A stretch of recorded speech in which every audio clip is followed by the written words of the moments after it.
لما احب ادلعهم واروق عليهم واعمل لهم حلو بسيط يرطب عليهم في الجو الحار ده، تشكيله حلوه كده من الفواكه، من العنب والفراوله والموز والتفاح. وانا رشيت رشه ليمون علشان التفاح والموز ما يتاكسدوش ويغيروا من لونهم.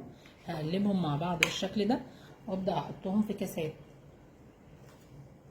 في الكبه او الخلاط واللي يريحك استخدميه. هجيب 2 باكت جيلي اناناس عليه كوبايه من اللبن الدافي،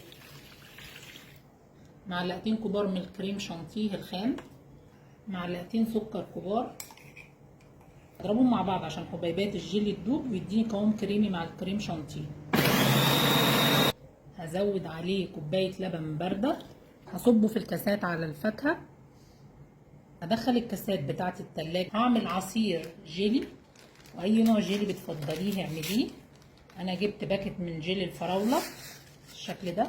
عليه كوبايه من ميه المغليه، نص معلقه من السكر. جابت معايا كل كريستالات الجيلي بالشكل ده. هضيف عليه كوبايه من الميه ساعه المتلجه عشان ابرده.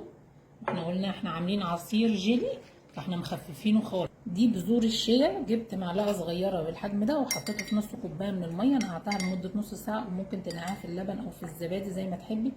بذور الشيا بذور مغذيه وليها فوائد كتير وصحيه، ضيفيها لاي عصير هتخلي طعم العصير تحفه. سبتها نص ساعه تضاعف حجمها بالشكل ده. هصفيها من الميه